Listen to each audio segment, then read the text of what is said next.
at Campbell Pavilion when they won that game behind 40 from Scotty Reynolds. Well, judging from the last several games, Thabeet is a year better.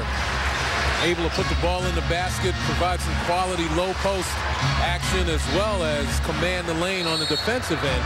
But yeah, when you talk about Kasim Drummond, he, as Jay Wright called him, he'd be a little more beef in the middle, helping to try to contain Thabeet than Jeff Adrian inside for Connecticut.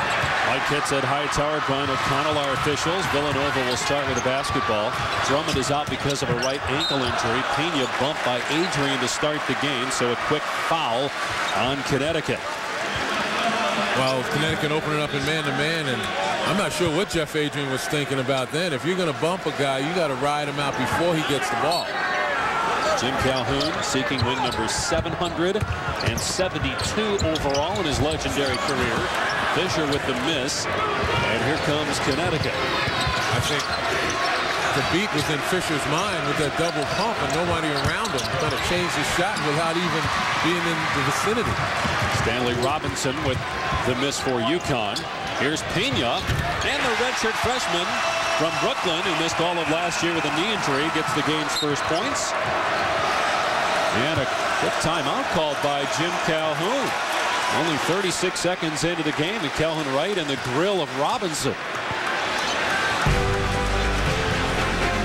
So a quick timeout called by Jim Calhoun, not happy with his team's defense or shot selection.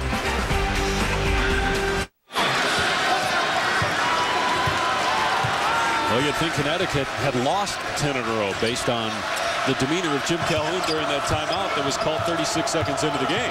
Well, if he sees a weakness, if he sees some lackadaisical effort, you got to jump on him right away, get his guys in the ball game. You know, you can't wait because that stuff gets contagious. Here's A.J. Price, short with the jumper and pulled down by Dwayne Anderson, who's playing spectacular basketball of late. 11 points per game in his last 5 and led the team in scoring against West Virginia. Scotty Reynolds for 3. And that's big for Villanova as he's been struggling the last couple of games offensively. And the last 2 games prior to this one, only 8 field goal attempts and only played 39 total minutes. Had 9 points the other night against West Virginia, but none in the first half. Villanova still won that game handily, 78-56. Thabeet lost the ball. Turnover by Connecticut. Anderson finds Pena over Thabeet. And long rebound to Craig Austrie. Austrie's had the hot hand during this winning streak for Connecticut, averaging 11 points per game during the last 8. Well, you can see right now the Villanova strategy against Thabeet is they're going to peel people back, believing that he'll bring the ball down and give their guards a chance to strip. But right there, he just gets a nice screen, and Pena had nothing to do but push him out of the way because Thabeet was at point-blank range in front of the rim. First foul on Pena, the first on Villanova. Thabeet averaging 11 points, 8 rebounds per game. Robinson back in after getting pulled because of that shot that he took, apparently. So he sits for about a minute, and Wiggins goes back to the bench, and an easy 2 for Robinson, fresh off the pine. Well, Stanley Robinson coming back in the ballgame, trying to make his presence felt after getting a tongue lashing prior to sitting down. And he is the most athletic guy on this team, I believe. He's got terrific potential once he starts to understand how to play this ball game, particularly the way Jim Calhoun wants him to play it. Had a big game against Louisville earlier this year with 16 points and 10 rebounds as Fisher can't hit, pulled down by Jeff Adrian, who's 4th in the Big East in rebounding at 9 per game. Look at Fisher fronting, then gets out of there. They had Fisher for a moment on Thabeet.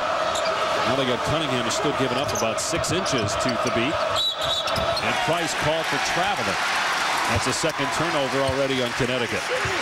Right now, it seems as though Connecticut trying to make things happen where there is no opportunity to make things happen. You know, many times, if you're going to get pressured, if you're going to sag in the middle, you got to take what the defense gives you. Well, a month ago, Villanova was the team that was ranked. Meanwhile, everybody was down on UConn, but the roles completely reversed here in the last 4 weeks. Price too strong with a 3. There's that athletic ability you're talking about with Robinson and the rebound, and Adrian had it blocked by Cunningham. Villanova, nice job of guarding the basket. They're not known as a shot-blocking team. The three for Dwayne Anderson. Villanova's second three already. They had 10 threes in a win against West Virginia earlier this week. Well, that's got to be the neutralizer. If you're not going to be able to contain the beat inside and maybe not get an awful lot of layups, you certainly want to be able to beat people from beyond the arc and turn them over. Cunningham with a stop after the great hands by Reynolds to deflect the pass, resulting in a Villanova steal and an easy two.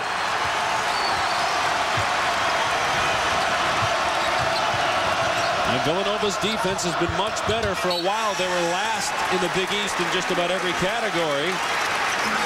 But their D, a big reason why they've got an 8-point lead right now. We're going to take a look right there. Just the double team, kind of a surprise. And Villanova, again, third in steals in conference games only.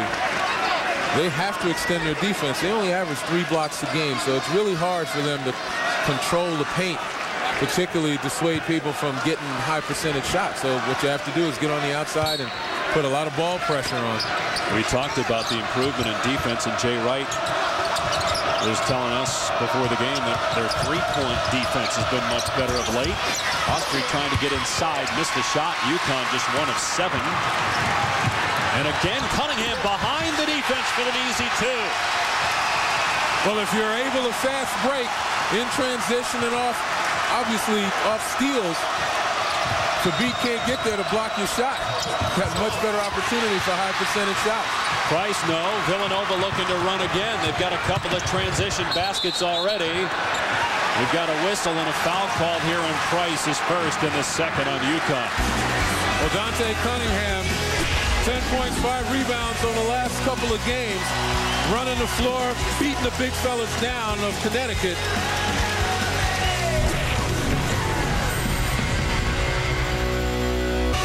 Back in Philadelphia, where Villanova leads number 13 UConn by 10. Len's going to take us inside the play.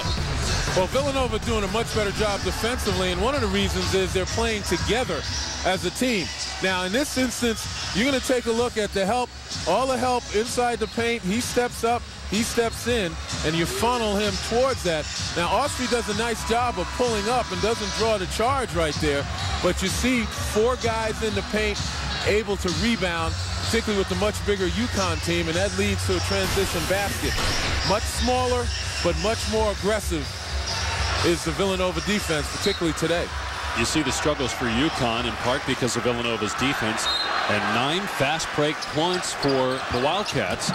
They're in the first 4 minutes. Pena with a couple of baskets. 14-2 Villanova. Connecticut is the hottest team in the Big East, having won 10 straight, including 8 conference games in a row. One of their wins during this 10-game overall win streak was at Indiana. But this very aggressive Villanova defense that's getting out and challenging people on the perimeter, finding a way to bump the bigs, Adrian and Thabit, off the block, off their marks, and really kind of throwing Connecticut's offense into a tizzy. Shot clock at 5 as Austria knocks down a 3. He had 14 in the win over DePaul the other night, playing his best basketball the last couple of weeks. Well, Craig Austria, one of those guys that often goes unnoticed, just averaging 7 points a game, but you know, this is a guy there 9-0 when he's been a starter, and that's during this 10-game win streak. So he gives them intangibles, particularly in the last 2 minutes of a ball game. He's almost like the designated free throw shooter, hitting almost 87%, 21 of 27. Austria healthy now after missing a couple games in December with a mild case of pneumonia. Villanova missing, and now Connecticut with the ball.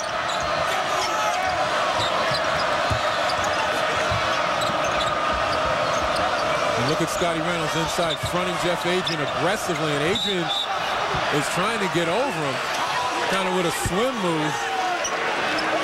And they call Reynolds for the foul, his first, second on Villanova. Well, we talk about winning streaks.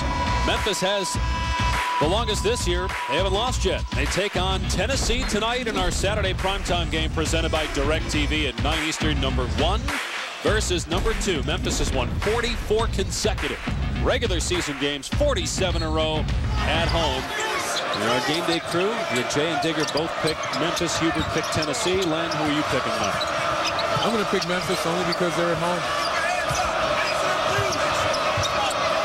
How simple was that? Huh? Pretty simple. You like to keep it simple, Lynn. Concise. Corey Stokes into the game for Villanova.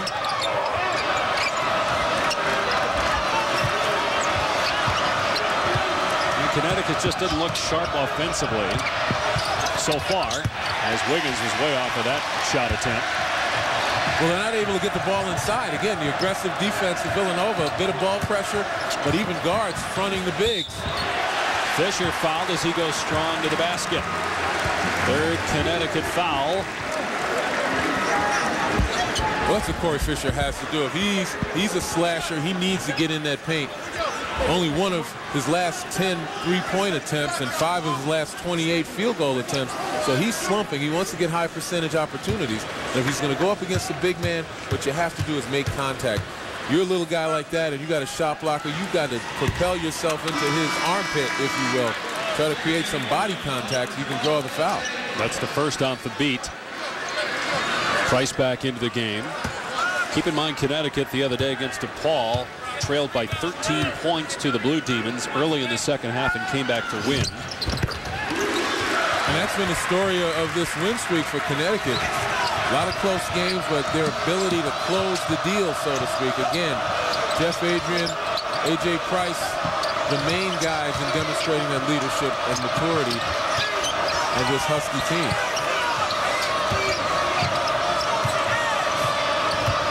Meanwhile, we talk about Villanova still having a shot at the NCAA tournament, especially if they get wins today against Connecticut and Monday against Marquette on Big Monday. Villanova kind of carrying the torch for the entire Big Five as Price misses, because it's been 31 years since the Big Five did not have a team make the NCAA tournament as Adrian gets hacked. And you look at the Big Five teams, St. Joe's, Temple still have outside chances, but Villanova probably has the best opportunity to get in. And they're somewhat of a long shot, although, again, their destiny's in their own hands. Next 3 games against quality opponents in conference. Stokes commits the foul. That's his first and the third on Villanova. Yeah, when I talk about the 3 games, I'm including this one today. Adrian still scoreless. Averages 14.5 points per game. Comes into today just 2 shy of 1,000. He would be the 40th player in UConn basketball history with 1,000 career points. And you look at those double-doubles, 13 double-doubles. I mean, this guy has been a workhorse for Jim Calhoun and the Huskies. Probably doesn't get nearly as much credit as he deserves. A little undersized at the power forward spot, but he will bang, he will battle, and more times than not, he'll be successful. Was the Big East player of the week 2 weeks ago. UConn with a little token full court pressure, although Wiggins has picked up Scotty Reynolds a little bit of aggressiveness. Price poked it free from Cunningham, and a turnover, the second of the game for Villanova. Price finds Robinson, and he buries it too. His foot was on the line. Second basket, though, for Robinson. And you're getting a glimpse of what Stanley Robinson can do. He just needs to be able to stay in the game longer, to be able to put up the numbers necessary for him to get the type of notice that he deserves. But he's a tremendously skilled young man. Sophomore from Birmingham. Reynolds 3 blocked by Wiggins. And now a foul is called on Anderson, his first and the 4th on Nova. UConn getting a little aggressive on the defensive end, and here it's just a little bit of penetration and finding a shooter on the perimeter. And again, UConn has been shooting threes very well of late, and that really contributes to the fact that this team's able now to kind of balance out what they do offensively. Robinson doubling his scoring average from last year. As a freshman, he averaged 5 points per game. This is a young team a year ago, and they only won 17 games, 6-10 in the Big East. It's been a great turnaround for Jim Calhoun. Remember, 2 years ago, it was a 31 team. They got knocked off by George Mason. A lot of people thought that as a technical foul is called on Jay Wright.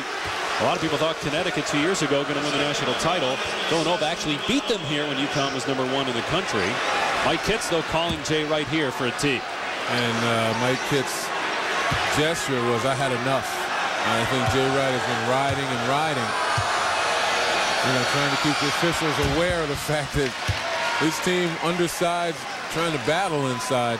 And I think he kind of stepped over the line, both literally and figuratively. Yeah. Wiggins, meanwhile, now 38 of 40 at the foul line this year, shooting better than 95% at the line.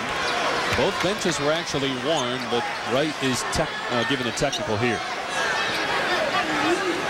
He knows how big this game is. And improve the NCAA tournament resume in a very competitive middle of the Big East Conference. The top is competitive as well. 4 teams tied for first in the loss column: Notre Dame, Georgetown, Louisville, and UConn. Tell you what, the UConn guards have to be more aware of their big man flashing in the paint. Stanley Robinson flashed wide open, gave a perfect target, but A.J. Price was dribbling with his head down and missed him. Robinson missing there over the basket. It will go to Villanova. Wildcats lead down to 5. And what a great career Jerry Lucas had at Ohio State. We'll count down the top 25 every night of college basketball. We'll announce number 1 during the Carolina-Duke game on March 8th. Again, UConn with more pressure, trying to speed up the game and maybe create a couple of turnovers. And also, with the depth that they have at guard, try to wear down the Villanova guards, particularly Scotty Miller. Oh, nice drive by Dwayne Anderson. That ends an 8-1 Connecticut run. Anderson now with 5 points in the game. Averages 5 on the year, but over the last 5 games, he's in double figures during that span. Villanova 6-7 in Big East play. Connecticut 10-3. Winners of 10 straight games overall. See, Villanova doing a nice job of fronting initially, and that dissuades the passer from throwing the ball inside. Hence, you wind up getting shots like that instead of getting a strong look inside. Price the miss on one end, and then on the other end, Stokes can't hit. But when they do get guys flashing open, the guards have to keep their heads up and have to be aware. They're not going to get an awful lot of chances where guys are going to be able to be free and set targets down low. UConn just 3 of 14 from the field so far. Look at Cunningham again, fronting the beat, dissuading the passer from throwing it inside. And Adrian draws a foul on Anderson. It's the second now on Anderson and the 5th on the Wildcats. We take a look at this drive by Dwayne Anderson, and the beat never comes on the other side of the basket. He stays on his side of the basket instead of crossing for help and react a little bit too slowly. That's the one thing, as great a shot blocker as he's demonstrating to be, he could be even better if he was able to anticipate what's going on the floor. And that comes with experience as a basketball player. The beat not having an awful lot. And he'll go to the bench right now, and Gavin Edwards, who doesn't play a whole lot, averages just 3 points per game, will come in. When you're the center, you're the anchor of the defense, you've got to be able to see plays before they happen, to anticipate what's going to happen next before it happens. And if Thabit had done that, he'd have been on the other side of that basket, and that layup probably would not have occurred. Adrian 1 of 2 at the line. 6th team foul on Villanova because of that technical against Jay Wright. Midway through the first half, Villanova leads by 6. Quick transition baskets to start the game for Villanova, but UConn has stepped it up defensively over the last 5 minutes. And right now doing a nice job of keeping Villanova out of the paint. Here's Redding, shot clock at 7 from the corner. Stokes for 3. Coming off a career-high game against West Virginia with 16 points. Well, if you can knock it down from downtown, you don't need to get in the paint. Third 3 of the day for Villanova, and now a foul on Adrian. That's 2 on him. Well, they got Jeff Adrian for swinging his arm trying to get open. That's pure frustration, folks. Villanova doing a terrific job of fronting.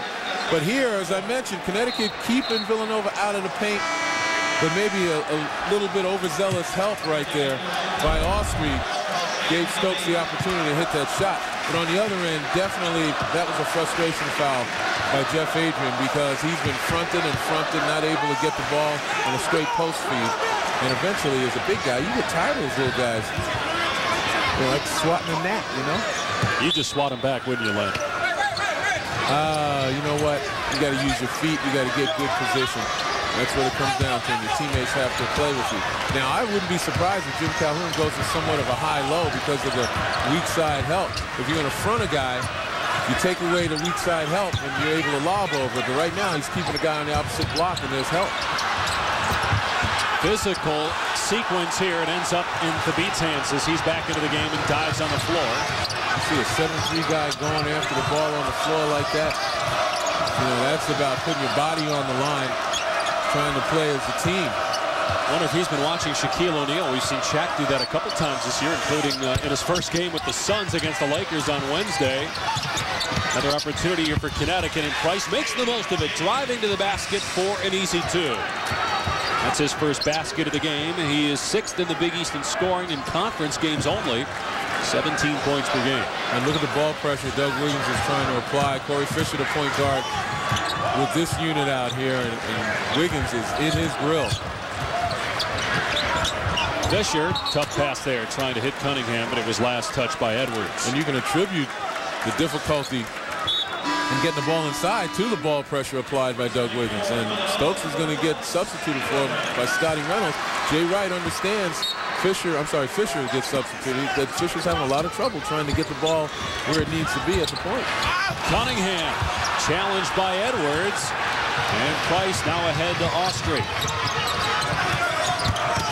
Austrie driving, good block by Stokes, and it will go to Villanova. Great defense there by the freshman from New Jersey, Corey Stokes. Corey Stokes is kind of coming into his own right now. Last 2 games averaging 15 points, 5 rebounds, but here he does it on the defensive end. Just a nice job of defensive positioning, and that's what Villanova has to do. If you don't have the size, take the spot away from the offensive guy. Make him go someplace he doesn't want to go. Thabit, his first block of the game, and his 116th on the season. He's got more blocks than 9 Big East teams have this year.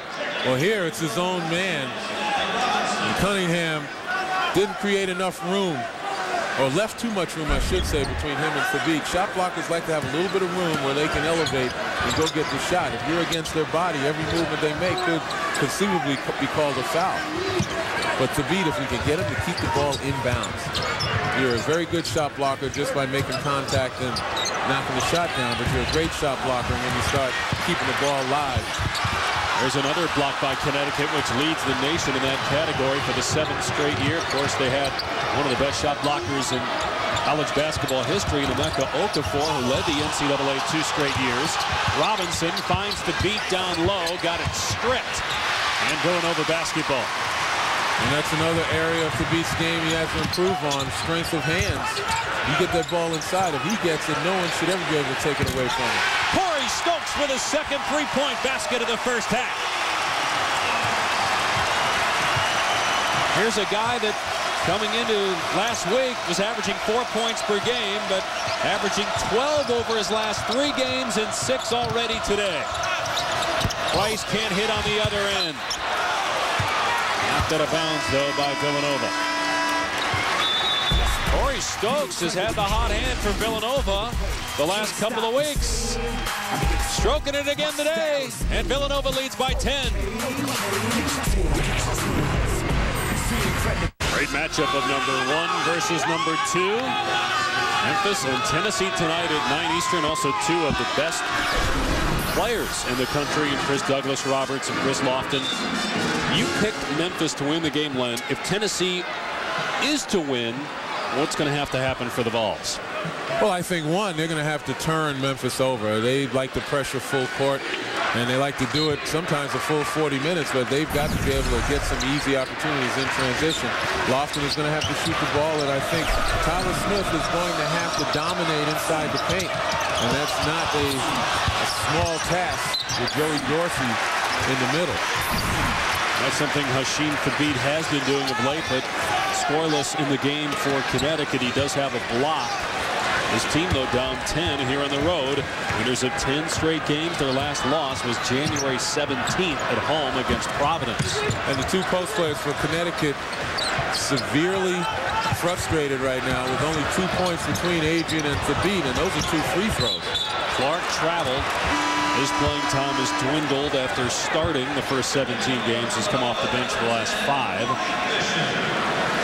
Well, over the last several games, you talk about Shane Clark, and Villanova worried that he was showing signs of fatigue, but they couldn't really figure out what it is. Obviously, he's back on the floor right now, so it couldn't have been anything serious. But you still wonder, with the lethargy that he demonstrated, what could be the cause of it. Edwards lost it there, but it'll stay Connecticut basketball. Clark, a junior from Philadelphia. Well, they were counting on him for some big things this year, too. His number's about half that, though, during conference play. You start looking ahead to the Big East tournament, though, the way Villanova's playing, UConn winning 10 in a row, Louisville 6 in a row.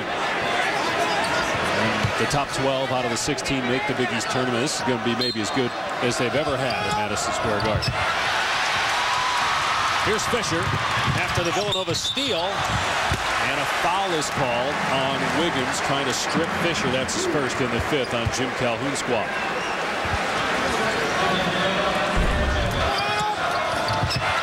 Well, just a good job again of battling on the boards. Wiggins really caught no man's land as Corey Fisher was bearing down on him. At least he made him earn it from the free throw line instead of giving up an easy layup. Corey Fisher coming into today had made 7 straight free throws. 3 assists, 2 points so far in the game. Had 6 assists against West Virginia the other night, a season high. And Villanova's defense, as we mentioned, has really been much better the last few weeks as the beat gets pushed underneath the basket. Well, it's really pick your poison. I mean, UConn is getting enough shots from beyond the arc because of the sagging and fronting defense at Villanova. But it's the lower percentage shot. You take a look there, easy to get that shot, but you got to be able to knock them down. And part of the reason why UConn has gone on this 10-game win streak, a lot of people believe that they could not score from beyond the arc. But during this last 10 games, they've been shooting about 37%. Very representative. But Jay Wright understands you got to take one of those away, and if he has to, he's going to try to take the bigs away, and that's Thabeet and Adrian, and so far done a decent job of it. First point of the game for Thabeet. See the improvement in foul shooting for him. UConn as a team is 4th in the Big East in free throw shooting. 17 foul in Villanova, 2nd on Pena, and they can ill afford to have him get in foul trouble. Again, no Kasim Drummond today for Villanova. He's their tallest player. He's been battling a stress fracture in his right ankle throughout the season. And again, the other aspect of Connecticut's surge is they're hitting about 70%, 71% of their free throws, which had been a problem earlier in the season. And at field goal percentage, they lead the Big East in conference games. Well, that's because they're getting the ball inside, getting high percentage shots, putbacks, etc. But their problem right now is on the defensive end. And Corey Stokes picking up where he's left off over the last couple of games. Very assertive, very confident offensively. And again, watch each time, particularly Thabeet.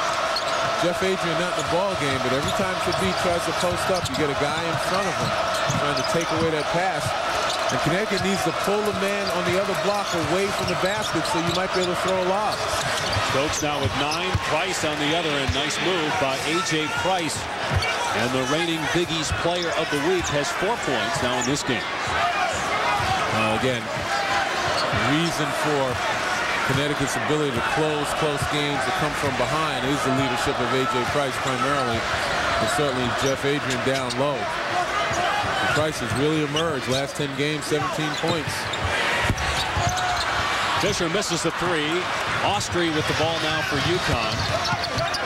And a lot of people probably wonder why UConn would be in his zone when Villanova is shooting the ball so well from 3. Why do you think Jim Calhoun went to it on the other end as Edwards is fouled?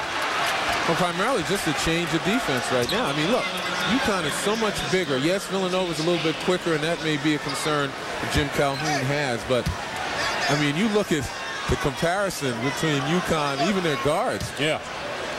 And that's been one of the reasons why Villanova earlier in the year was struggling in three-point shooting defense because they were playing both Fisher and Reynolds together, and both guys about 6 feet tall out on the perimeter against some bigger guards in the Big East. And as Jay Wright said, his guys were there. I mean, there's no question about it. They moved their feet and they got in position, but because of their size or lack thereof, people were shooting over.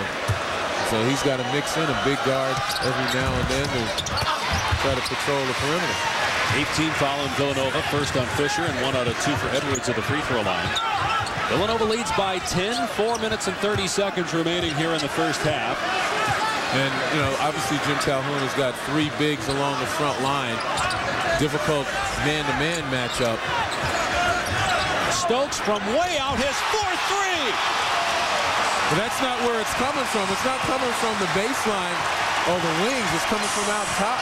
The damage that Villanova's doing. Just call him Corey Strokes. He stroked through 4 threes. Here's Fisher, short with a shot, and Thabit corrals. 13-point Villanova lead. Stokes leads all scorers with 12. Price trying to answer from three-point range, and it will go to Villanova. Corey Stokes, 4 threes. This the deepest of the 4. And it's a 13-point Nova lead. All right, Scott, Villanova, meanwhile, leads UConn by 13, and Corey Stokes has been the story. 4 of 4 from 3. Well, Corey Stokes is one of those big guards at 6'5", who's capable of shooting over smaller opponents. And his teammates are looking for him. Again, he's the hot hand over the last 2 games, averaging 15 points. Came into this game 6 of 13 from beyond the arc. He is now 10 of 17 of his last 17. And this 13-point lead ties the largest of the day for Villanova. But keep in mind, UConn was down 13 in the second half to DePaul last week and came back to win that game. Off the beat with authority. His second block just toying with Dante Cunningham there. And if he can hit it with authority, as I mentioned, you see Stokes with the off-balance shot. What didn't have his feet under him, but right there, instead of swatting down, go up, make contact, keep it in play. That's going to make you so much more effective. And a foul called on Edwards. That's his first. And the 6th on UConn here in the half. But the reason for this lead, Dave, I'm just amazed at how Villanova has been able to front and take away the big people. That's Connecticut's decided advantage, their height along the front line. And Villanova with aggressive defense, with the willingness of the guards to step back and really use their bodies and get in front of the big guys, have dissuaded the entry passes and have essentially taken Adrian and Thabit out of the offense. And Jim Calhoun going to go with Curtis Kelly for a few minutes here. He's got to find somebody. He's got to find somebody who can get something done down on the low block. Clark hits both free throws. And Curtis Kelly's been a bit of a disappointment for Jim Calhoun, averaging just 2 points per game. As a highly touted high school player coming out of the Bronx. Villanova now goes to a 2-3 zone. Touch last there by Villanova. Holding right now UConn at 23% from the field. Yeah, and that's because they're forced to shoot it from the perimeter. And certainly beyond the arc. Going away from the strength that they have out there on the sides again. Reggie Redding replaces Malcolm Grant. UConn with 8 turnovers and 5 field goals here in the first half. Trailing by 15 with 3 minutes to go. But you and I saw them in South Bend earlier in the season. They were down big. Looked like they're going to get blown out. And they went on a tear in the second half. They have guys like A.J. Price who can get hot as Price buries a 3. He's got 7 points now for UConn. Yeah, in that Notre Dame game you spoke of, UConn was down at one time by 21 points. Only to come back and actually take a lead by 5 before Notre Dame, as they have done 35 consecutive times at home, Notre Dame ultimately prevailed. UConn's a good road team, 6-2 this year, 4-2 in Big East play. Reynolds to the basket, anticipating Thabit coming over for the block. Curtis Kelly hurt, slow to get up. So 4-5 right now, UConn, and they get 3 points out of it as Robinson buries the 3. Back-to-back triples now by Connecticut to get the lead back to 10 as they'll take Kelly to the sideline. And that doesn't look good. It looks like he hurt that left elbow. It's obvious pain. And he just gets knocked down. And did Cunningham step on his elbow? It's difficult to see. But he's in pain. Look at those legs moving like that. And yeah, it actually looked like he did not, on the replay, step on the elbow. So he must have fallen on it prior to that. Cunningham did a nice job with the footwork to avoid stepping on it. Back-to-back three-point baskets, though, by Connecticut. Now they're saying that was actually a two by Robinson. So 5 straight points for UConn. Now rebound by Edwards. UConn a chance to get the Villanova lead into single figures under 2 minutes to go here. Price driving on Cunningham. Beautiful move by A.J. Price. And that's what I meant when I talked about leadership, the ability to take over at times when his team seems to be struggling, being able to create shots for himself and for others. And A.J. Price just a tremendous job off the bounce. 7 straight points by Connecticut. Tomorrow, ABC is your NBA Sunday destination with the Pistons meeting the Suns at 2:30 Eastern Time. So far with Shaq, Phoenix is 1-1. Lost to the Lakers, beat the Celtics last night. Who knows, maybe a preview of the NBA Finals between Detroit and Phoenix. So that's what they said last night.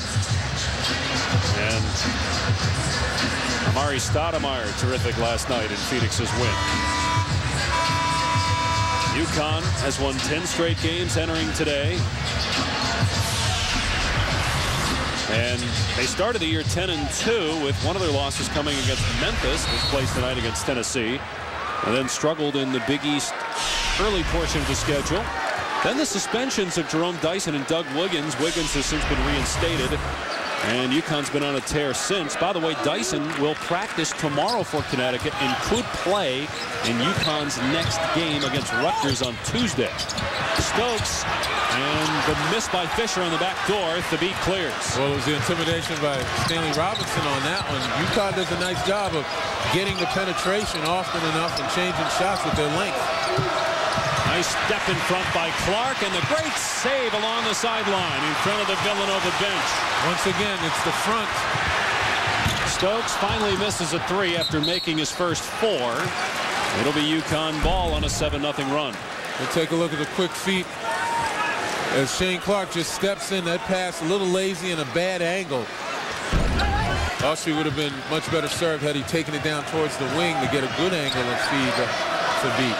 But this is what's frustrating Connecticut. You know, not having the ability to get the ball into the post, forcing the defense to change and creating opportunities for folks. Here's Robinson, who's had an excellent first half, and he gets fouled as he goes strong to the basket. Cunningham picks up the foul. And you talked about it early that Stanley Robinson is a terrific athlete. And athleticism on display here in the first half. Well, he's one of those guys that he can put it on the floor just 1 or 2 dribbles and get to the rim. And with his leaping ability and his length, he'll get some good shots. But it's all about UConn playing with him, getting him in a position where he can demonstrate that he's got those skills. Only a 60% free throw shooter, though. 7 points now in the game. Cunningham's first foul in the 9th on Villanova. Now Connecticut was down 15 about 2 minutes ago, right about the time we said that they can get points in a hurry, like they did against Notre Dame and DePaul the other night. Both free throws go for Robinson, and it's only a 6-point Villanova lead. Well, there's enough time for 2 possessions right here, and Jim Calhoun would be awfully pleased if his team could make a stop and get the ball back for the final shot. Give them a chance to come within 4 or 3. And again, look at the pressure being applied by Doug Wiggins to Corey Fisher, not allowing the point guard to get it back. But Scotty Reynolds, kind of a combo guard, he can create for others. Only 1 basket, though, for Reynolds, but a great pass that time. Cunningham blew the layup, though. And that's to beat on the mind. Guys are going to the basket and really cognizant of where the big fella is, and you lose that little bit of focus, and you wind up missing a layup. Here's Austria at the game winner in overtime to beat South Florida. Going to have to give it up here with 2 seconds to go. Robinson for 3, no, and that will end the half. Villanova misses its last 8 shots from the field. Corey Stokes hit his first 4 threes, but a 9-0 run by Connecticut to end the half. As we go to Scott Reese, Tom Brennan, and Doug Gottlieb in the studio for the UPS halftime report. And welcome back to ESPN's coverage of college basketball presented by Alltel Wireless. Ready for the second half here in Philadelphia. Connecticut trying to extend its winning streak to 11 in a row, down 6 to Villanova. UConn scored the final 9 points of the second half, but Len Elmore, before that, Villanova's defense really the reason why they got out to that 15-point lead. Well, Jay Wright playing with the cards that are dealt to him. Smaller team, but much more aggressive, particularly in trying to take the big guys out of the game. And when you take a look right here, it's all about fronting the post. We're going to see that happen a couple of times. Here's Scotty Reynolds steps in front right here. Now, Gavin Edwards is open, but if he moves up here, now you got an opportunity to lob. But instead, he stays down on the block, and Shane Clark, his man, ultimately helps and steals the ball. And you think that fronting doesn't frustrate UConn? Take a look at Adrian right there. Uses that left arm to try to clear the little man trying to front him and gets called for it, an absolute frustration foul. And neither Adrian nor Thabit had a field goal. Thabit had 2 points, as you see. Adrian also with 2 points in the first half. Villanova, though, missed its final 8 shots. And that allowed UConn to go on a 9-0 run to close within 6. A.J. Price, that's his 12th field goal attempt. And UConn as a team has taken 27. That's because the bigs are taken out of the game and UConn forced to play a perimeter game. And now UConn 8 for 27 from the field. And in return, obviously Villanova taking advantage of the missed opportunities. The second field goal for Reynolds, but another 3 for Villanova. It's 7th. And the key guy, obviously, in the first half was Corey Stokes, who made his first 4 from three-point land before missing at the end of the half. Robinson keeps it alive after the Austrian miss. Now the high-low comes, no help. And Thabit gets a straight entry pass, and he's able to do things with it. And we talked about, again, you can't have, if you're being fronted on one block, the other guy on the opposite block can't stand there because the help will stay. And now you saw Jeff Adrian going to the high post, taking away the help, and Thabit one-on-one, difficult for Villanova to stop. Took 21 minutes, but finally gets his first field goal. 4 points for Thabit. Almost had a triple-double the other night against DePaul. 16 points, 13 rebounds, 8 blocks. Reynolds misses. Here's UConn in transition. Robinson rising over Fisher and scoring to make it just a 5-point lead now for Villanova. And again, Stanley Robinson, one of those guys capable of doing an awful lot. He can shoot from the outside. He can beat you off the bounce. He utilizes that explosiveness to get to the basket. 3 won't go for Anderson, and it's Connecticut ball. Stokes will come in at the next dead ball for Villanova. Thabit with another easy 2 as they're going to him now in the low block. And Villanova's going to call a timeout. Well, they're taking away the opposite guy and giving Thabit an opportunity. And Hasheem Thabit, again, who has become tremendously improved inside low. Didn't get an awful lot of opportunities in the first half, but his team is looking to exploit him all the way. And Thabit, certainly when he gets the ball down on the block, not disappointing, just rising to the occasion.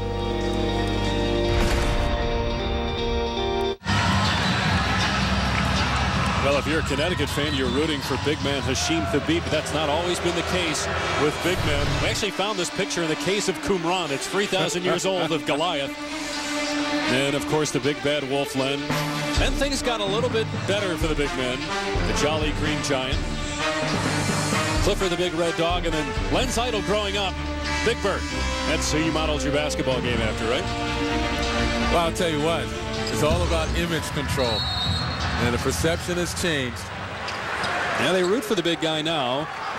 If he's on your side. Of course, Wilt Chamberlain here in this city with Philadelphia. And it was Wilt who made the statement that nobody roots for Goliath. That's why he tried to, that's how he tried to rationalize the fact that for the longest period of time, he never really got the type of accolade that he deserved, particularly on the road. Stokes has now missed 2 straight threes after making 4 in a row as Villanova continues to try to win with the little guys. But it cooled off a bit. Their lead that was 15 in the first half is down to 3. Well, three-point shooting was the advantage in the first half besides the defense for Villanova. Ended the half 6 of 10 from beyond the arc. But UConn neutralized that by getting to the free throw line and started to play some stickier defense. A.J. Price ties the game at 36. Price has been the offensive story for Connecticut today. He's got 12 points, the reigning Big East Player of the Week, as UConn's trying to extend that winning streak to 11. Well, more balance on the offensive end as the beat starts to establish himself down low. That's going to leave some guys with some open looks from beyond the arc. That one way off by Stokes, maybe forcing it now. And Jay Wright looking at his bench for perhaps an answer. And Scotty Reynolds has a three-point basket this half, but at some point, he's got to be your go-to guy. Had 40 against the Huskies a year ago. They've been able to win the last couple games without him scoring a lot, but you wonder if that can continue. Price over Reynolds. Can't hit the three that time, and Cunningham rebounds. I'm surprised, though. 2 threes in a row now, not able to get the ball back inside. When you have that high percentage hammer, you need to at least let him touch the ball. Here's Reynolds for three, and he was off balance that time, but a rebound by Anderson. In the lane to Pena. Got it back and sticks it in. Well, there's where shot blocking can become a negative. 2 guys went after Pena's shot, allowing him free reign on the offensive glass.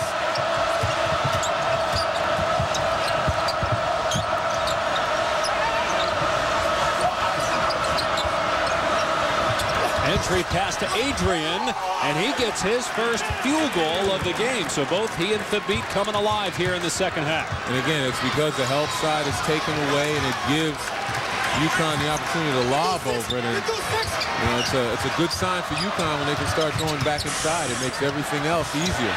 Nice dish by Anderson, and the dunk for Pena gives him 8 points, and Villanova's back up 2.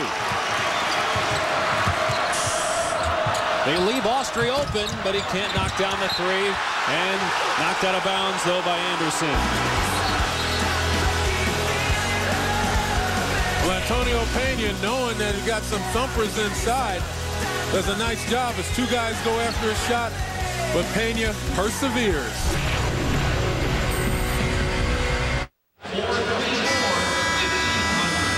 Villanova led by 15 in the first half because of excellent defense, but UConn starting to solve it, Len, as we go inside the play. Well, Villanova has success fronting, and you'll see the front here, and ultimately this is a front here, but here's the help side. He's got to pay attention to that guy. And when he's late coming over, and that's Wayne Anderson, obviously Jeff Adrian with an opportunity to score, even though Anderson got a piece of that. But right now, the guards for UConn, heads are up. They're making the entry passes when it needs to be made. And right there, Thabit just didn't go after the ball with enough assertiveness. Big couple of games here for Villanova. You saw there at the bottom of your screen just a moment ago as Villanova gets a basket and a foul. The Wildcats have Marquette here Monday. They can win today, and Monday that certainly will improve their NCAA tournament resume. Foul was on A.J. Price, second, and the team's first in the half. Well, again, Corey Stokes, 6'5" against the 6'2" A.J. Price, and the help side doesn't come quickly enough. Corey Stokes with 4 threes in the first half. He's got 14 points for the game. 43 over his last 3 games. And that's a guy that was averaging just 4 points per contest prior to that stretch. Can't knock down the free throw, though. Connecticut has not led, trailed by 15 at the end of the first half, went on a 9-0 run as Villanova missed 8 straight shots. Connecticut's won 10 straight games. Don't forget the team that's still without a loss all season long. Memphis will be on display tonight at 9 Eastern against Tennessee. Adrian got it blocked, but got it up toward the rim, and then Thabit gets pushed by Anderson, and Ed Hightower steps in front after Adrian was fouled. Well, good restraint by the officials on that play. Pena picks up the foul. That's his third, and Villanova does not have a lot of depth in terms of big men, with Kasim Drummond out with a right ankle injury today. First team foul on Villanova in the half. There's a Kasim who has played only half the games this year for Villanova. He'd sorely be missed in a game like this where his girth and his strength certainly could be utilized in trying to stop the big fellas inside, although Villanova, up until this point, has done a decent job, although Adrian and Thabit now are starting to get more touches because the guards are keeping heads up now, looking and making an effort to go to them. 5 points for Adrian, second team All Big East a year ago. Candidate for that, maybe even better this year. It's 14.5 points, 9 rebounds per game. Got 4.7 boards today.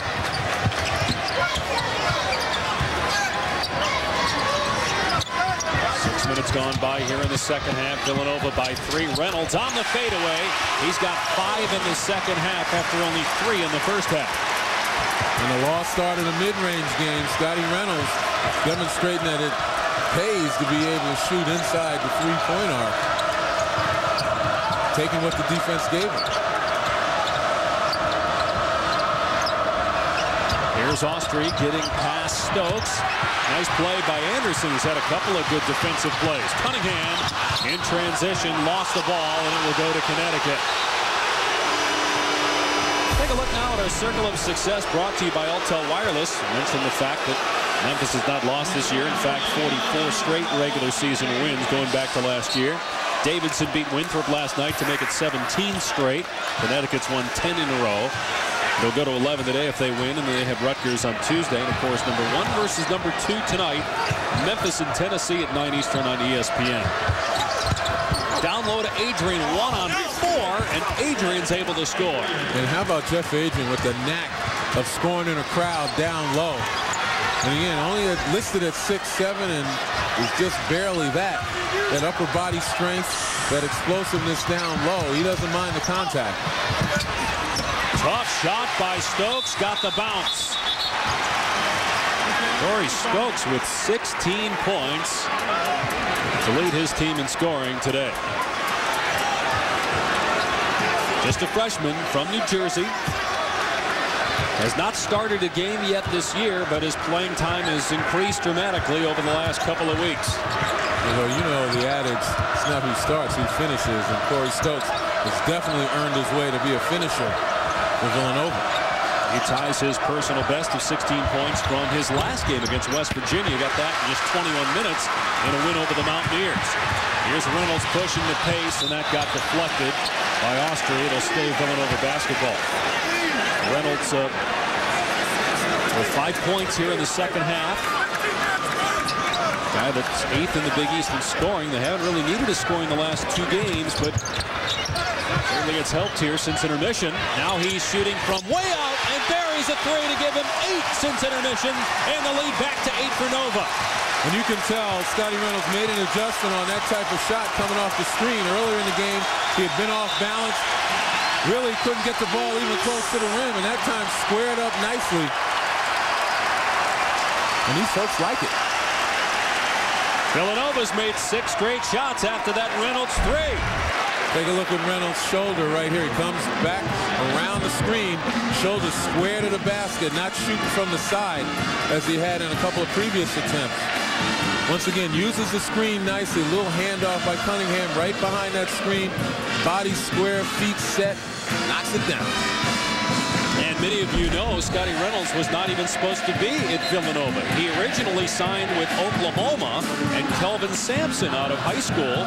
Sampson got the job at Indiana, and the McDonald's All-American Reynolds decided that he did not want to play at Oklahoma and transferred to Villanova. Of course, Sampson in the news is he resigned yesterday at Indiana, reaching that settlement with the university, and Dan Dockich now the interim coach there. Well, it's finally put to rest. That whole situation had become a spectacle, and you know, I give Indiana a lot of credit for undergoing the investigation, corroborating, giving Kelvin Sampson a chance to make a decision. And then by mutual agreement, although you avoid that kind of stuff down the road with tighter contracts. You know, if you violate NCAA rules, that should be a for-cause situation, and the university should have the right to fire instead of going through every different level necessary to try to keep the coach in place. The beat down low, and he's fouled. Looked like he might have pushed off, but they get the foul inside on Villanova.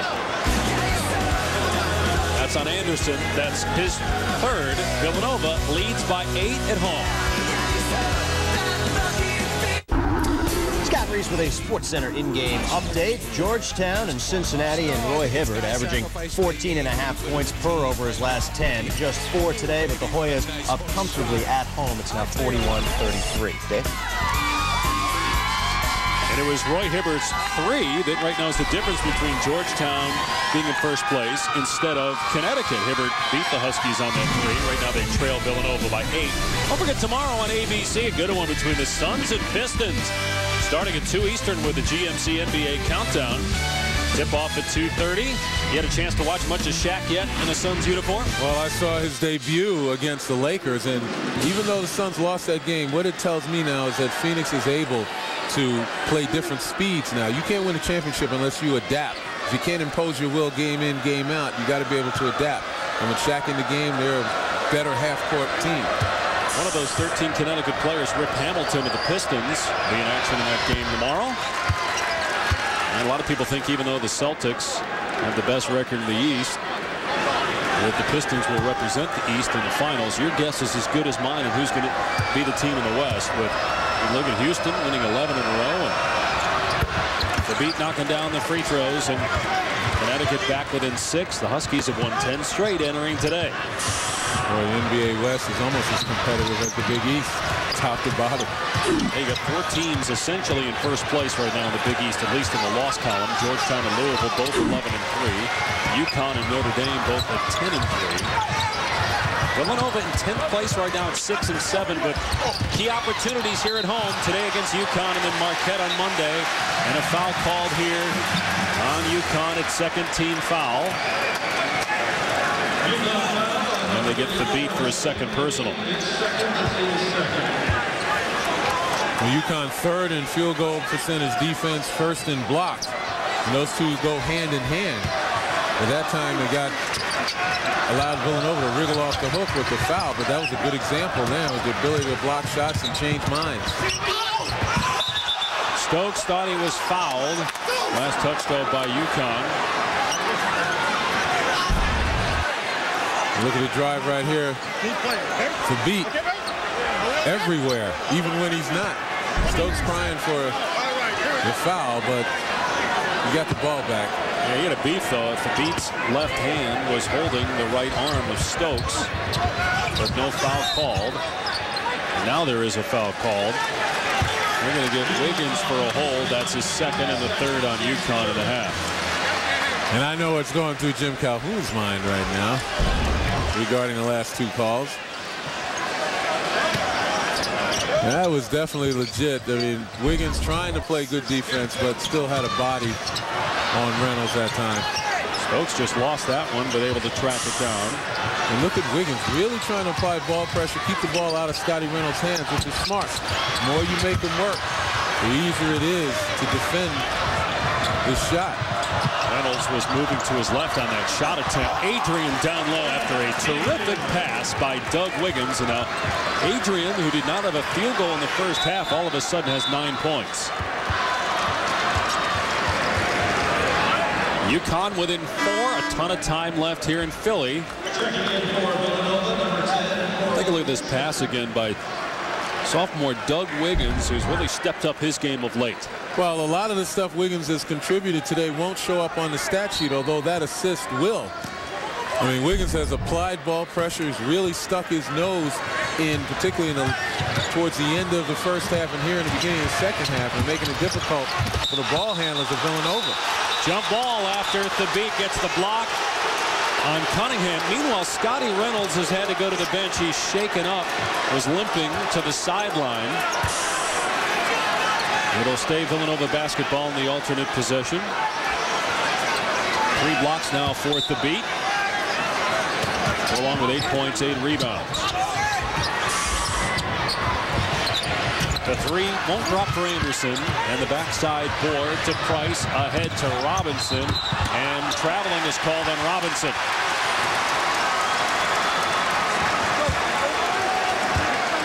Well, turnover for UConn.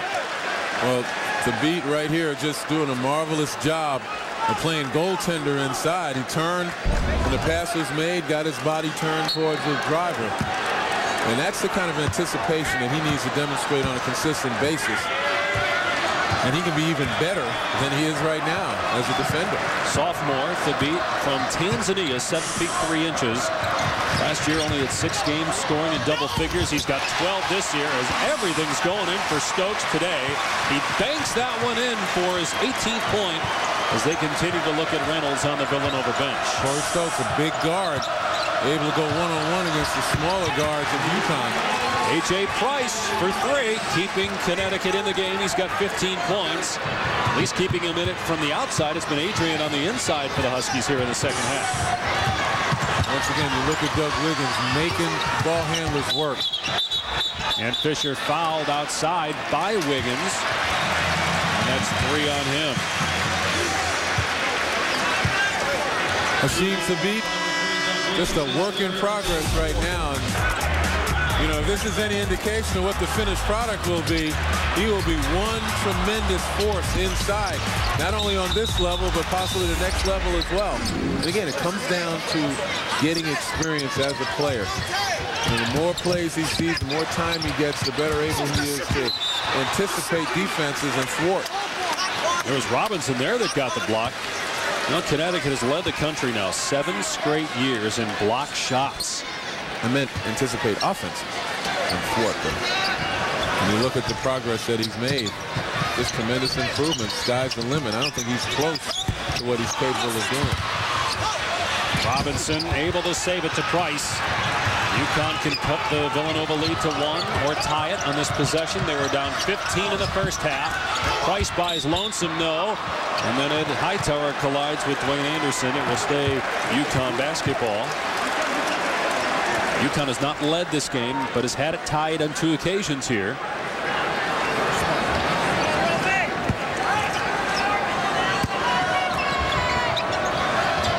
Villanova went back up 8 after the tie, and now we're tied again at 51 as Stanley Robinson cans a 3, giving him 13 points today. With the momentum Connecticut is showing, this is a big possession for Villanova. They've got to be able to answer, stay out in front, because UConn now starting to tighten defensively and find the range. And UConn has gone to a 2-3 zone right now, changing the defense, forcing Villanova to think about it. Fisher scoring over Thabit. And Fisher says, I thought about it, and this is what I think. Going right at the big guy. By the way, Reynolds is at the scorer's table. He winced and limped his way back. Oh! Robinson with the follow. Wow! Did we tell you? As athletic as they come, and if he plays with confidence and his teammates play with him, sky's the limit for that young man. We saw the blowing out of the candle and the birthday cupcake. You actually saw it in person down in New Orleans. Now, he could have blown out an entire cake with that dunk. He was up there for a while. The steal here by Robinson, ahead to Wiggins, goes right into the chest of Fisher, and they're going to call a block here. Ed Hightower gave way on the call. And Brian O'Connell says that it was a block on Fisher. And I believe it was a good call by the official. You see Fisher turning, never really got his feet set, and Wiggins didn't really break that space. But Stanley Robinson, finds a little bit of a lane. He just comes right down. Nobody puts a body on him. And once he elevates, it's hard to reach him. Scotty Reynolds back in after the foul on Fisher, his second and the third on Villanova. Is this a UConn team, given the athletes that they have, like Robinson, their versatility with guys like Thabit and Adrian, Price on the outside, that could be a dangerous team in the NCAA tournament? Yeah, I think they have matured. They've demonstrated that they are a team that is growing. And I don't think they have reached their potential for this year. And the more they learn how to win close games, the tougher they're going to be in March. Ball on Villanova. Back in a moment. Michigan State fourth in the Big Ten. UConn fighting for first in the Big East, tied at 53 with Villanova. Today's game being brought to you in high definition, presented by Olivia. And before the break, Len Elmer was talking about the maturation of this UConn team enduring its 10-game winning streak. Huskies winning a lot of close games. They have a pair of 2-point wins and a pair of 1-point wins, and it appears this one is going down to the wire as well. And winning close games, in large part, has to do with team cohesiveness, judgment, and big-time players making big plays under pressure, just like Jeff Adrian right there. Giving UConn its first lead of the game. Trailed by 15 in the first half. Right now a 14-4 Husky run. UConn at 10-3, trying to keep pace with Notre Dame, Louisville, and Georgetown. All four teams right in the loss column with 3 conference losses as Reynolds knocks down a 3. Reynolds hobbled off the court a few minutes ago, but back out there and now has 14 points. Price for the answer. No. Pena pulls it down. Not a good shot. Again, if you're trying to answer, you got to explore the defense and, again, look to your advantage, which is to beat an Adrian down low before you settle for the jump shot.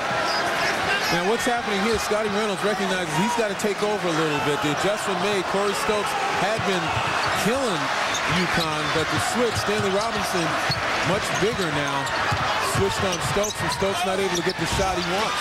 Redding, no. And the tip by Pena won't go. Reynolds has taken over in the second half. He's got 11 points since intermission, 14 for the game. Well, Stanley Robinson has taken Stokes out of the ballgame for the most part. There's Robinson in the offensive end, though. And it'll go over the backboard to Villanova. College basketball action continues today. Coming up at 3:30, regional coverage on ABC featuring Oklahoma, Texas. Some of you will see Oregon and UCLA. Check your local listings for the game in your area. Texas right now tied with Kansas atop the Big 12, entering that game with the Sooners. That's, as we mentioned before, where Scotty Reynolds originally was supposed to go, but got out of his letter of intent after Kelvin Sampson left for Indiana.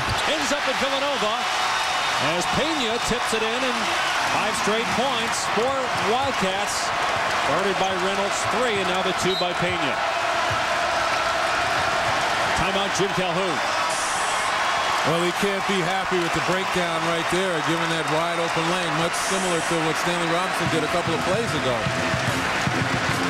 Well, Len, we were talking about the close wins for Connecticut. They had a close loss back in January. We talked about this earlier. The Hibbert 3, right now the difference between who's in first place in the Big East. Hibbert made it. Georgetown is in first.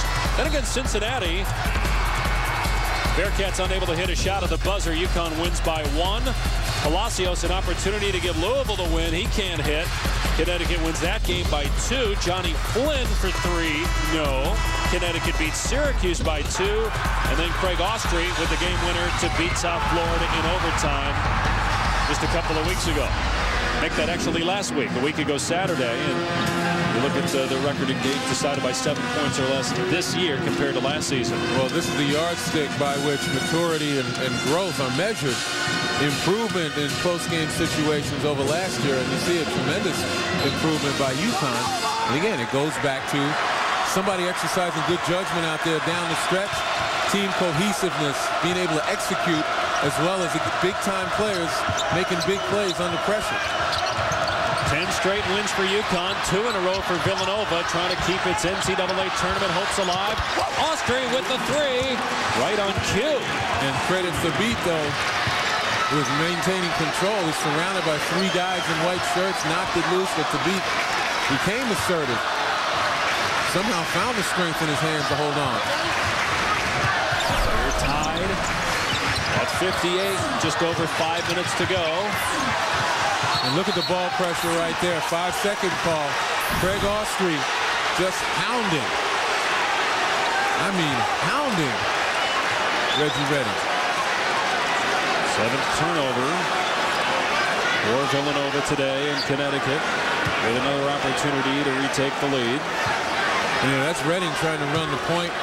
You got a Scotty Reynolds in the ball game, but probably trying to give him a little bit of rest, knowing that they need to count on him offensively, but Redding just couldn't get it done.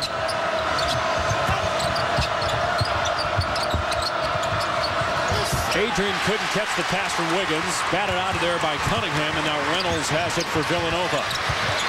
And this is more like it right now, trying to execute the offense. Reynolds, strong move into the lane, and Villanova's back up a deuce.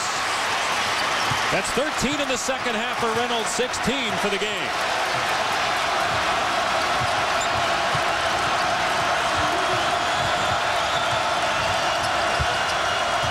Oh, nice little hook pass by Thabit. Adrian foul. They'll go to the line for two. Villanova's 5th team foul. And that's 2 on Cunningham. Excuse me, Len. The demonstration of skills by Thabit. One more in his arsenal. A little wraparound, little hook pass to Jeff Adrian, who gets good position down low as UConn's big people are now starting to fight the fronts.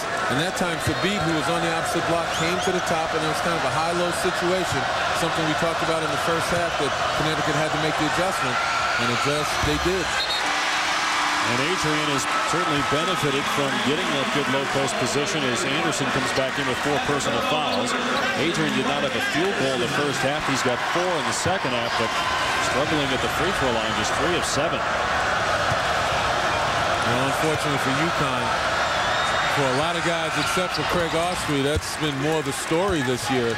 Thank goodness for Austrie. Again, you talk about close game situations when UConn has the lead and the other team looks to extend the game. Austrie is Johnny on the spot. Austrie is 3rd in the Big East in free throw shooting. And then you got Jerome Dyson, but Dyson is not playing. He's been suspended, but will practice tomorrow. Could play Tuesday against Rutgers. Dyson has missed the last 8 games after being suspended by Jim Calhoun for a violation of team rules, an off-the-court incident with he and Doug Wiggins. Wiggins was reinstated after missing 2 games. They've been winning these games on this 10-game roll, doing much of it without Dyson, but they could very well get him back. Reynolds' 3 won't go, but Cunningham with an offensive rebound.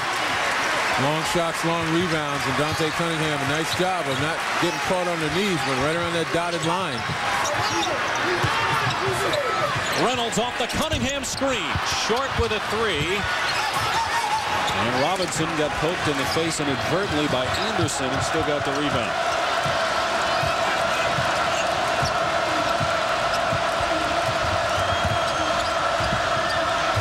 To go. Villanova leading Connecticut by 1, trying to end the Huskies' 10-game winning streak.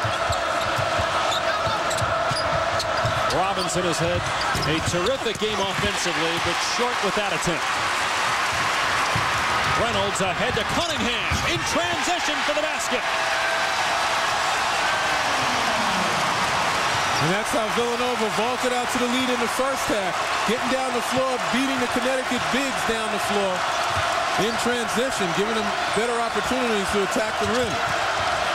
Adrian got possession on Cunningham, and he scores. 14 now for Jeff Adrian, right at his season average. Well, again, Jeff Adrian, the workhorse for this UConn team. Toughness down low, poise under pressure. Oh, good job by Cunningham to get free from Thabit. And Dante Cunningham has really stepped up the last couple of minutes. Jim Calhoun calls a timeout. Good play by Cunningham, but I'm wondering why would Thabit at 7'3", excellent shot blocker, try to front the smaller Dante Cunningham? Jim Calhoun might be wondering that as well. He was not happy with Thabit. But look again, pushing the ball up the floor, beating the big people for UConn down the floor. Thabit nowhere to be found to protect that rim. And you take a look at Thabit out front. Now Cunningham might have gotten away with a push-off, but nevertheless, if you're a shot blocker like Thabit with that length and reach and timing, why play in front of a guy to allow that to occur? Only 1 timeout remaining for Connecticut. 2.5 to go. Villanova leads UConn by 3. And they've really needed Cunningham's numbers without Kasim Drummond again today. Drummond has been off and on in the lineup with a right ankle injury. Not available today. And so Cunningham and Antonio Payne have had to both step up. Right now, do you think Villanova needs to win games today against Connecticut and Monday against Marquette to have a chance, Len? Yeah, I do. And, you know, they're 5-5 in their last 10. You look at their RPI around 56, under 500 in the conference. Those wins would put them over 500. They'd be quality wins. lower that RPI or raise it, depending on how you want to look at it, and increase their win total, it puts them back in the picture. People have to look at them. You beat UConn, you beat Marquette, and if you can beat Louisville consecutively, that's saying something. And that's at Louisville, and the Cardinals next to UConn playing the best of anybody in the Big East. They've won 6 in a row. UConn's won 10 in a row. Look at Adrian. Got the rebound, and a late whistle by Mike Kitts. And if that's Anderson, that's 5. It's the 16th foul on Villanova. Now they got Pena, but that's 4 on him. 4 on Pena, 4 on Anderson. Can Villanova hang on? 2 minutes to go in the second half. Back to ESPN's coverage of college basketball presented by Alltel Wireless. Villanova's not won at the Wachovia Center this calendar year. 0-2, but right now leading Connecticut by 3 thanks to Scotty Reynolds' outstanding second half. Reynolds had just 3 points in the first half, but he's got 13 since intermission. But a little danger time with Kasim Drummond on the bench. Not a lot of depth on that front line for Villanova to contend with the big front line of UConn. You got Pena and you have Anderson, both with 4 fouls. And if either one of them goes out, then Villanova has to go even smaller. There's Drummond, and streak closed today, out with that right ankle injury. Anderson playing with 4 fouls, Pena with 4, and Adrian, who's a 61% free throw shooter, 1 out of 2, so he's 5 of 10 on the day. 2-point game, 2 minutes to go. With all the pressure that Doug Williams had been applying to most of the ball handlers other than Scotty Reynolds. Look at the room he gives Reynolds. Trying to force him to his left. Smart defense by Wiggins.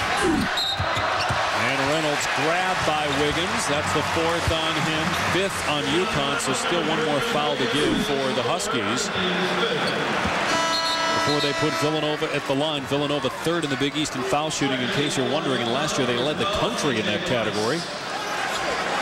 And today they've only been to the line 7 times and made 5. And with A.J. Price coming back in the ballgame, UConn now has 3 guards in the game, looking to try to match up, utilize some quickness as opposed to size. We've seen UConn go several different ways against Villanova.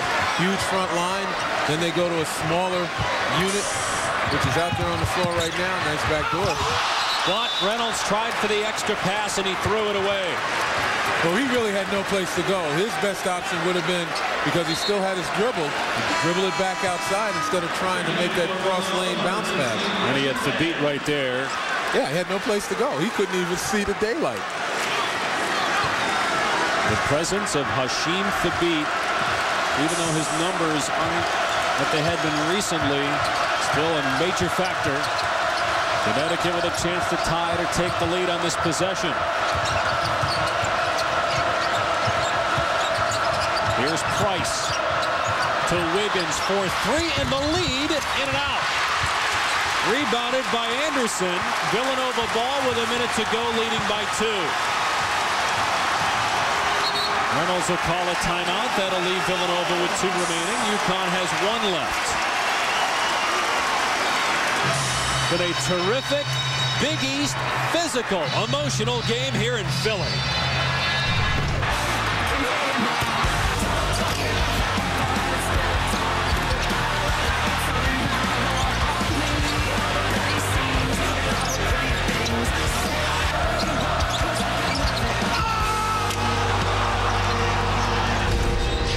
UConn trying to win its 11th straight game. Villanova trying to improve its NCAA tournament resume. Right now a game under 500, so they need key wins. Len, Jay Wright wanted a timeout there to talk about this possession. What do you think he's drawing up?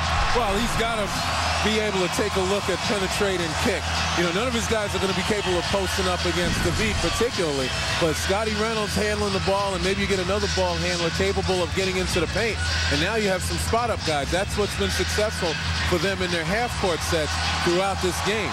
So the ball's got to be in Scotty Reynolds' hand. Even though he's slumping of late, he's still their big-time player. And here in the second half, he's proven that he's the go-to guy. You know, Corey Stokes kind of got them started, but an adjustment, putting a bigger guy on Stokes has taken him out of the game. So Scotty Reynolds recognizes it's Scotty time. And that's the penetration right there that he's capable of working. And if UConn closes up, he's got the ability to find people for the spot-up jump shot. Scotty Reynolds had 40 last year at Gamble Pavilion in a win for Villanova that really helped the Wildcats' NCAA tournament hopes. And he's been terrific in the second half with 13 points here today. Don't forget Michigan State, Iowa up next from East Lansing with Dave O'Brien and Doris Burke. 1 minute to go in regulation. Villanova with the ball, leading by 2. Reynolds against Wiggins. And look at Doug Wiggins trying to force Scotty Reynolds to his left and makes him give up the ball. Villanova obviously looking to take some time off the clock. Reynolds gets it back, and now it comes down to penetration, high screen. There you go. Here's Reynolds taking it in off the beat and scoring over the big guy. 4-point lead for Villanova. Austri straddling the three-point line. That's a 2. And a timeout by UConn. It's last after that 2-point field goal by Austri. Well, pretty good use of that timeout by Jim Calhoun, not wanting to break his team's momentum as they push it up. But look at Reynolds right there. We said he's the go-to guy. He's the penetrator. He didn't have to kick because he scored. And Craig Austri, again, just ice water in his veins. UConn didn't want to call a timeout and set up a play. They had a kind of a broken floor situation, an opportunity for one guy to be able to take somebody. And after the score, now you utilize the timeout to set up your defense. They do have a foul to give, so they can go for the steal and commit a foul and not put Villanova on the free throw line. Again, only 7 free throw attempts today by Villanova. No timeouts remaining for Connecticut.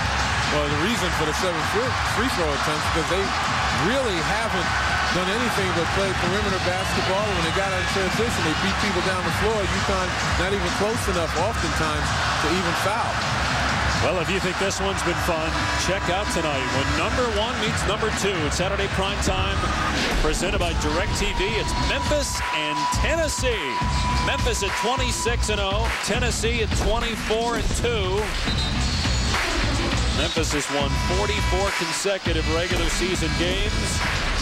That'll be a fast-paced, up-and-down game, Len, in Memphis. Well, it certainly will. Particularly Tennessee wants to speed it up. They're going to full-court pressure, look to try to create turnovers. But Memphis has speed on its own. And then the thing about that game is not only do you have 2 quality teams, obviously number 1 and number 2, but the particular matchups. You know, you got Raymar Smith and Derrick Rose. You got Douglas Roberts and Chris Lofton. And then inside, you got Tyler Smith and Joey Dorsey. You can go team, you can go individual, but you'll be entertained. And we got some great bracket buster games between now and then as the inbound pass comes to Anderson. And they get the foul. So that's only the 6th team foul. The next one will put Villanova at the free throw line. Boy, on the double team, the foul. Had they known that if the pass was made, that Doug Wiggins was right there for the steal, they might not have fouled. Austri picks up the personal, so 16 foul, only the first on him. Look at Austri holding Anderson. The officials didn't really see it. Anderson still gets the ball, and he doesn't get fouled. And they'll foul Pena, who's a 71% free throw shooter. 21 seconds on the clock. Again, Jim Calhoun out of timeouts. Jay Wright has 2 to play with. And the reason why that was significant with Dwayne Anderson, he's only a 55, 56% free throw shooter. Yep.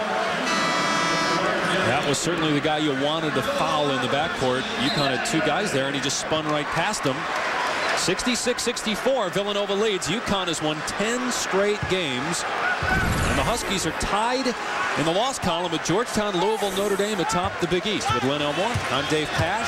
Villanova trying to end the winning streak for UConn. But a missed free throw on the 1-and-1 by Pena. And here's Price for Connecticut. The Huskies down 2. The beat with a rebound off the Price miss. Here's Austri for 3 in the lead. No! Rebound by Price. And he's fouled with 6.4 on the clock. You see me shaking my head. You see me scratching my head. I don't know. Maybe Fabit was behind the basket. But you take a look Quick opportunity by Price. Good decision, but misses it. Thabit is under the basket, point-blank range, and he kicks it back outside. He's 7-3.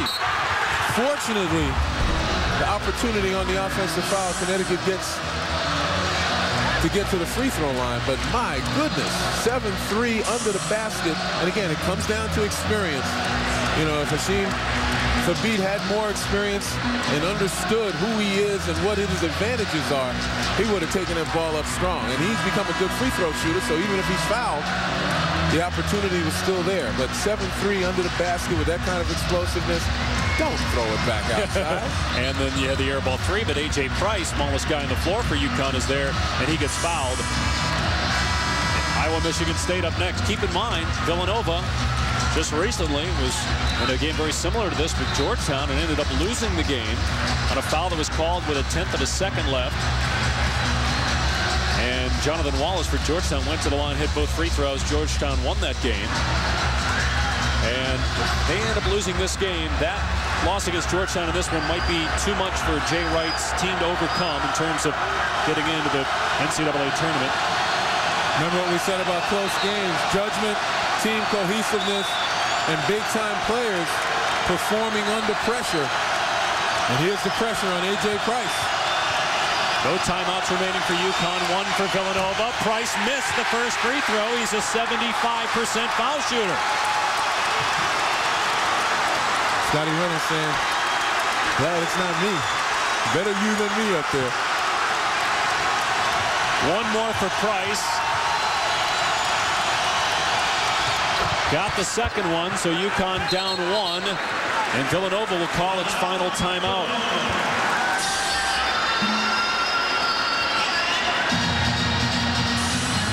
If Villanova can hang on, this would be huge. It'd get the Wildcats to 500 in the Big East at 7-7.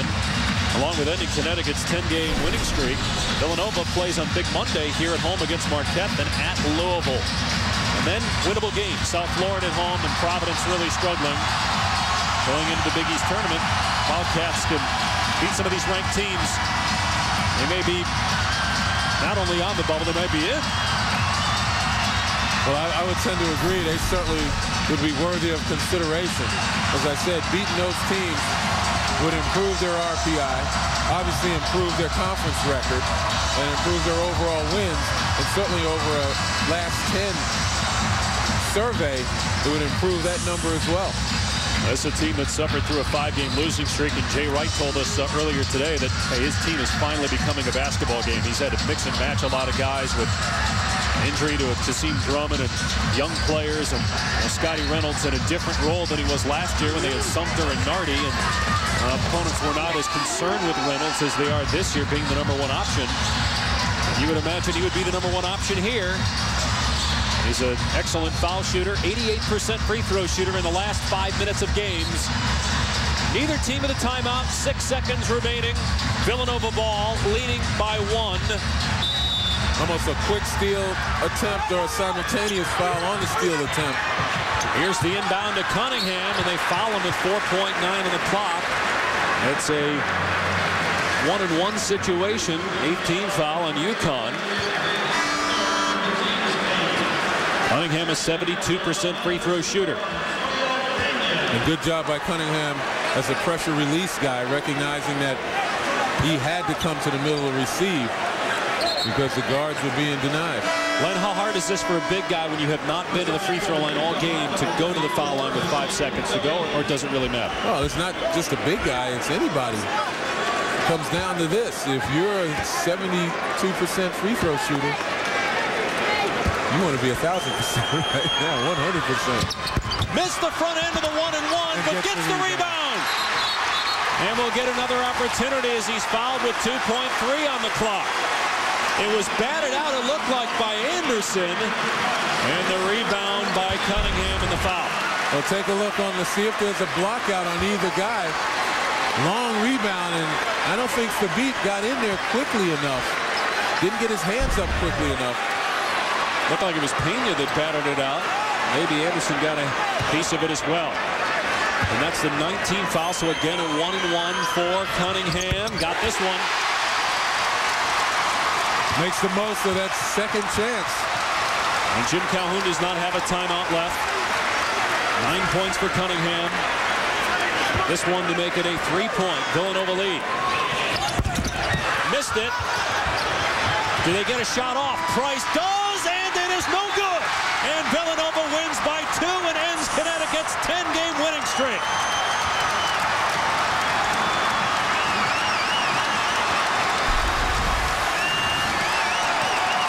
Huge win for Villanova, 67-65. They end the Huskies' 10-game winning streak for Len Elmore. I'm Dave Pasch saying goodbye from Philadelphia. Now let's send it to Dave O'Brien and Doris Burke in East Lansing, Michigan.